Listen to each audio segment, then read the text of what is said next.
The Silhouette CAMEO 4 cutting machine makes using rolls of heat transfer vinyl easier than ever.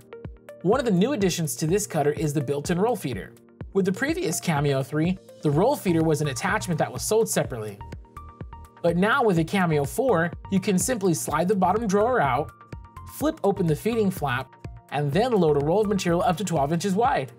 To do this, place the vinyl up against the two rollers. One will need to be adjusted to the roll's width. Push the release lever down and move the right roller above one of the dotted areas below.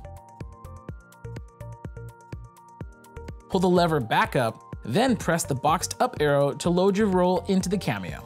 Remember to load your material with the proper side facing up. For heat transfer vinyl, this is typically the matte side up.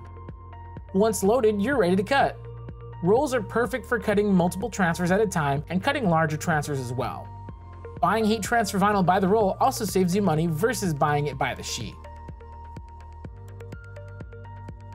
After your cut job is complete, you can take advantage of the CAMEO 4's built-in cross cutter. Using the arrow buttons, feed your vinyl roll through so the portion you want to cut is sticking out. Then lock it down so you can easily slice it off by swiping the blade left or right. The cross cutter can help save a lot of material whether you're cutting rolls or sheets. The built-in cross cutter and roll feeder are just some of the amazing features on the Silhouette CAMEO 4. You can order the CAMEO 4 now at heatpressnation.com.